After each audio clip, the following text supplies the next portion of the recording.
lets you do learning in traditional spaces in ways that you couldn't do before, or that were very difficult. And that's actually, I think, several of the rest of us are doing kind of more that way, and that's certainly the way I use technology.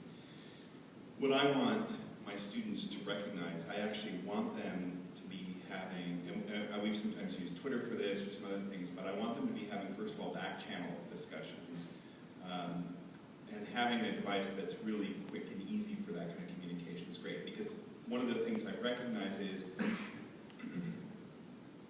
well, okay, so if a teacher's explaining a concept up on the board when you were a student, how many of you would raise your hand if you didn't get it and say, I don't get what you're doing?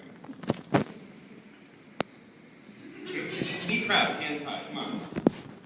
Usually it's 10 to 20%. Okay, so the teacher explains again and puts back up on the board, and you still don't get it.